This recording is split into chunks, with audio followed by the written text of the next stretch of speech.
दोस्तों आज के इस वीडियो में हम बात करने वाले हैं पैथोजेनिक ऑर्गेनिज्म यानी कि रोगजनक जीव जियार्डिया के बारे में, जिसमें कि हम इसकी संरचना यानी कि स्ट्रक्चर, इसके जीवन चक्र, रोगजनकता, रोगों के कारण, लक्षण और इसके रोगों को कैसे कंट्रोल किया जाता है, इन सभी टॉपिक को आज के इस वीडियो में डिस्कस करेंगे।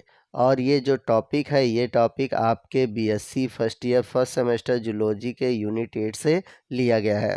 तो आइए सबसे पहले हम बात करते हैं जियार्डिया के बारे में। तो जियार्डिया जो है ये प्रोटोजोआ जो फाइलम है इसका एक मेंबर है, जिसका साइंटिफिक नेम या फिर कह सकते हैं जो जूलॉजिकल नेम है वो है जियार्डिया लैम्बिया। तो यहाँ पर मैं आपको बता दूं कि जियार्डिया एक पैथोजेन है यानी कि रोग उत्पन्न करता है। तो ये मानव में रोग उत्पन्न करने के साथ साथ काऊ, सिप, रोडेंट इन सब के इंटेस्टाइन पर अपना इन्फेक्शन क्रिएट करता है। तो जनरली देखा जाए तो जियार्डिया का जो इन्फेक्शन है वो स्मॉल इंटेस्टाइन में होता है। देखिए यहाँ पर मैं आपको बता दूं कि जियार्डिया से जो डिजीज़ कॉज होता है उसको हम बोलते हैं जियार्डियसिस। और ये जो डिजीज़ है, अब ये फैलता कैसे है? ये फैलता है कंटामिनेटेड फूड यानी कि प्रदूषित भोजन से, या फिर वाटर से, या फिर पर्सन टू पर्सन यानी कि एक संक्रमित व्यक्ति से स्वस्थ व्यक्ति में। तो जिस तरह से अमीबी डिसेंट्री होती है या फिर जिस तरह से बैसिलरी डिसेंट्री होती है, ठीक उसी तरह जियार्डिएसी में देखा जाए तो इसमें वाटरी डायरिया होता है। और अगर इसका देखा जाए जो सिम्टम है यानी कि अगर ये सीरियसली बहुत भयंकर रूप से फैला हुआ है तो उस केस में जो पर्सन है उसका जो स्टूल है यानी कि उसका जो मल है वो ग्रीसरी हो जाता है, ठीक।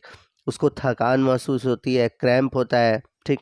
कभी कभी बेहोशी आने लगती है और बहुत तेज़ी से उसका वेट लॉस होता है। और कभी कभी कुछ केसों में ये देखा गया है कि जियार्डिया के इन्फेक्शन के बावजूद भी उस व्यक्ति में उसके कोई सिम्टम दिखाई नहीं देते। आइए नेक्स्ट हम बात करते हैं जियार्डिया के लाइफ साइकिल के बारे में। तो अगर हम बात करें जियार्डिया के लाइफ साइकिल के बारे में तो होता क्या है कि ये सरवाइव करने के लिए नेचर ने इसके चारों तरफ एक मोटी सिस्ट की कवरिंग मिलती है, यानी कि इसके बॉडी के चारों तरफ एक हार्ड सिस्ट की कवरिंग होती है, जिसके कारण ये कोल्ड वाटर में कई महीनों तक जीवित या फिर सरवाइव कर सकता है। अब ये बात आती है कि जियार्डिया इन्फेक्शन करता कैसे है, यानी कि ये कैसे हमारे शरीर में पहुंचता है। तो इसके इन्फेक्शन का रीज़न है जैसे कि कोई कंटामिनेटेड फूड खा लिया गया है, यानी कि जियार्डिया से पहले ग्रसित कोई भोजन है, ठीक है, वो खा लिया गया, या फिर कंटामिनेटेड पानी पी लिया गया, या फिर ये फेकल जो रूट है उसके थ्रू ये हमारे बॉडी में प्रवेश करता है। अब यदि ये कंटामिनेटेड फूड या वाटर के थ्रू अगर हमारे बॉडी में चला जाता है तो होता क्या है, यानी कि पहले तो ये स्मॉल इंटेस्टाइन में जाता है। तो स्मॉल इंटेस्टाइन में जाता है तो क्या होता है, तो जैसा कि यहाँ पर आप देख सकते हैं ये फूड है, कंटामिनेटेड फूड है।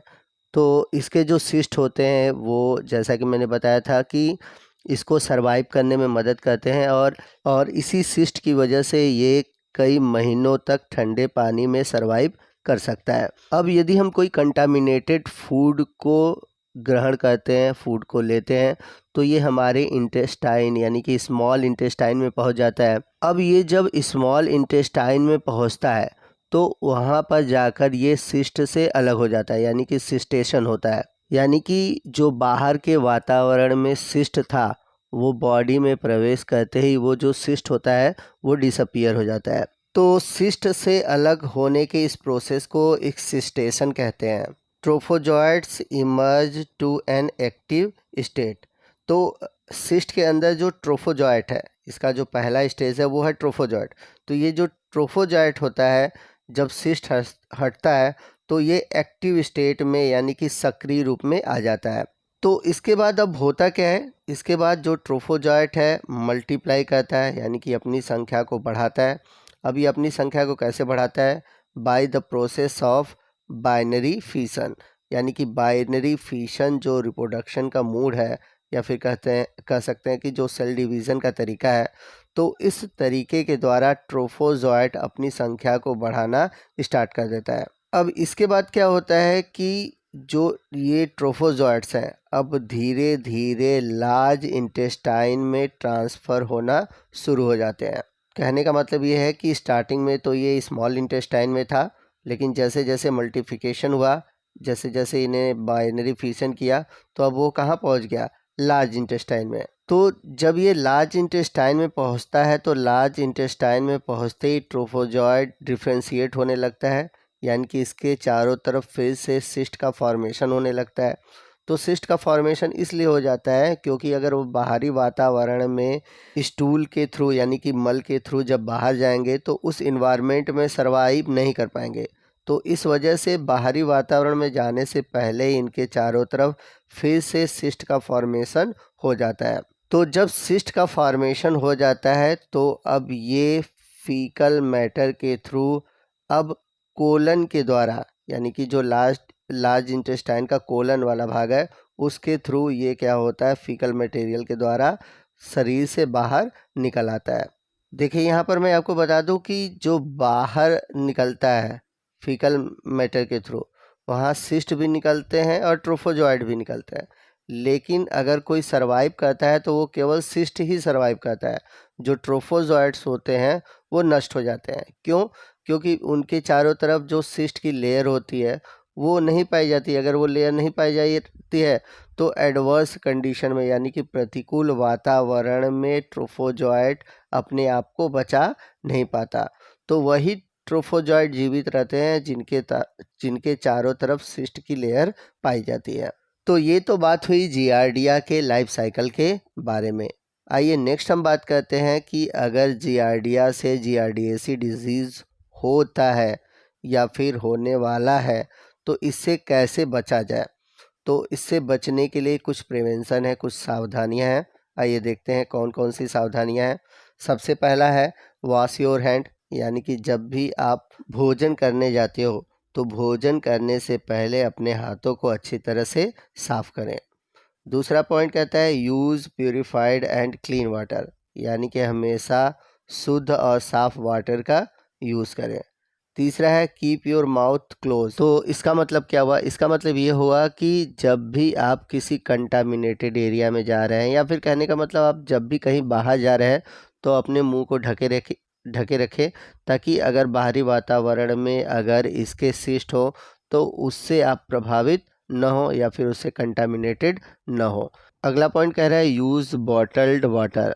तो मतलब कह रहा है कि बॉटल्ड वाटर का प्रयोग करें। कहने का मतलब कि अगर कहीं आप यात्रा कर रहे हैं या किसी पब्लिक प्लेस पे हैं तो वहाँ पर आपके जो सीलबंद वाटर के बॉटल होते हैं उनका यूज़ करना चाहिए। ठीक है।